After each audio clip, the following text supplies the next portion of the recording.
আসসালামু আলাইকুম রহমতুল্লাহি বারাকাতুহু। প্রিয় কাছের মানুষের জন্য আশা করি সবাই ভালো আছেন। আলহামদুলিল্লাহ আমিও ভালো আছি। তো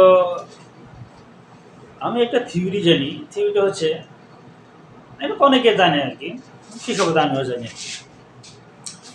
যে ব্যক্তি যে লাইনে মেহনত করে আল্লাহ তাআলা তাকে সেই লাইনের জ্ঞান, মর্যাদা, অভিজ্ঞতা দান করে। যে ব্যক্তি যে লাইনে চলে আর কি। সাপোজ কেউ যদি ফুটবল খেলে, তো সে ফুটবল খেলার সে রপ্ত করবে, কলা কৌশল শিখবে। কেউ যদি ক্রিকেট খেলে, সে ক্রিকেট খেলাটা জানবে, বুঝবে, শিখবে, কলা কৌশল জানবে, এর ব্যাপারে তার জ্ঞান অর্জন হবে। আবার কেউ যদি মনে করেন বিমান চালায়, কোনো পাইলট, তো বিমান চালানোর পরে বিমানের পরিচালনার ব্যাপারে তার একটা অভিজ্ঞতা সঞ্চয় হবে, ওই ব্যাপারে তার জ্ঞান অর্জন হবে।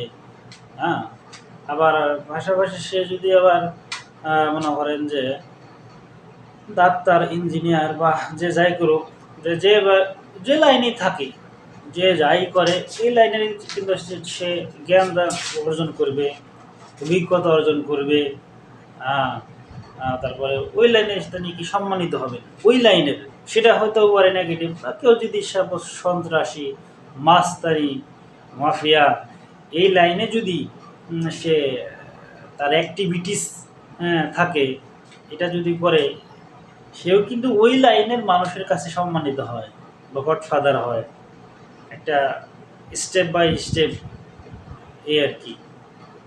তো সবচেয়ে উত্তম যে ব্যক্তি আল্লাহর লাইনে অর্থাৎ নবীওয়ালা মেহনত করে, নবীওয়ালা মেহনত করে, যে সে এই লাইনের জ্ঞান, অভিজ্ঞতা, তারপরে আপনার এরকম সে তথ্যগুলা অর্জন করে, জানতে পারে, বুঝতে পারে, শিখতে পারে, সেটা পরবর্তীতে সে কাজে লাগাইতে পারে।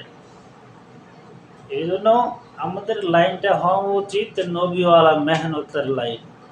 যে ব্যক্তি পৃথিবীতে আসলেন, কেন আসলেন, আল্লাহ তাআলা নবীকে কেন পাঠাইলেন এই দুনিয়ার ভিতরে, একটা মাত্র উদ্দেশ্য ছিল। নবীকে এই দুনিয়াতে পাঠানোর একটা মাত্র উদ্দেশ্য, প্রত্যেকটা নবীকে একটা মাত্র উদ্দেশ্য দিয়া দুনিয়ার বুকে পাঠাইছেন, যে একটা মানুষ কিভাবে আল্লাহওয়ালা হতে পারে, আল্লাহ তাআলার আনিত দ্বীনের উপরে মানুষ কিভাবে চলতে পারে, হালাল হারাম পার্থক্য করতে পারে, মানুষের সাথে সদাচরণ, ন্যায়পরায়ণ, ভালো ব্যবহার, সৎ ব্যবহার করতে পারে, মানুষের সাথে মানুষ মিলেমিশে বসবাস করতে পারে, মানুষের সাথে মানুষের ভ্রাতৃত্ব বজায় রাখতে পারে।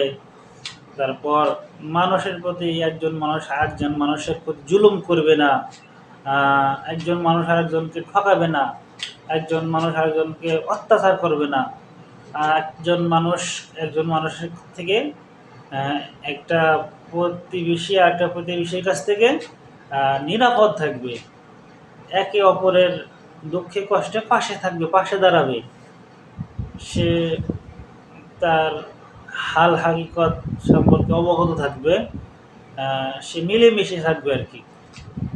এটাই হচ্ছে নবীদের কাজ ছিল। আর এর মধ্যে সর্বপ্রধান কাজ হচ্ছে শিরক মুক্ত জীবনকে গড়ে তোলা। একমাত্র সৃষ্টিকর্তা, ইবাদতের যোগ্য একজন মাত্র, তিনি হচ্ছেন আল্লাহ, তার ইবাদত করা। আমরা আর কোনো কারণে অপরাধ হয়ে গেলে তার কাছে ক্ষমা চাওয়া। নিশ্চয়ই আল্লাহ পরম ক্ষমাশীল এবং দয়ালু। তিনি আমাদেরকে সঠিক পথ প্রদর্শন করেন। নবী ছিলেন আল্লাহ তাআলার আনিত দিনকে আমাদের সামনে প্রকাশ করছে। আমরা সেই দিনটাকে দেখছি, বুঝছি, এখানে সেইভাবে আমাদের চলার প্রয়োজন। এটা আল্লাহ তাআলা দিনের উপরে নবীওয়ালা মেহনত করলে, এই দিনের উপরে চললে, এটা আমাদেরই লাভ। পরবর্তীতে আখিরাতে যে আমাদের একটা জীবন আছে, সেই জীবনে যেন আমরা মুক্তি পাই, শান্তি পাই। এই জন্যই আমাদেরকে নবীওয়ালা পথে চলতে হবে, হাঁটতে হবে। এটা করলে কি হবে, আমরাই বেঁচে যাব, আমরাই মুক্তি পাবো পরবর্তীতে, আমাদের লস নাই। নবীরা মানুষের জন্য মুক্তির সোপান নিয়ে এসেছিলেন পৃথিবীর বুকে। অনেকেই মানছে, অনেকেই মানে নাই। যারা না মানছে তারা ধ্বংস হয়ে গেছে গা, হালাক হয়ে গেছে।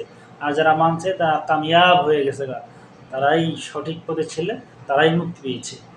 এই জন্য সবাইকে আমি আহ্বান করব, নবীর আদর্শ মেনে নেই, নবীর আনিত পথকে আমরা বেছে নেই, নবীর আনিত পথে আমরা চলার চেষ্টা করি এবং চললে ইহকাল পরকাল দুকালই শান্তি। তো সবাই আশা করি বিষয়টা বুঝতে পারছেন। এই জন্য আপনাদের অনেক অনেক ধন্যবাদ। এ পর্যায়ে আমি রাখতে যাচ্ছি। আপনারা ভালো থাকুন, আপনাদের আশেপাশের মানুষগুলোকে ভালো রাখুন। আসসালামু আলাইকুম ওয়া রাহমাতুল্লাহি ওয়া বারাকাতুহু।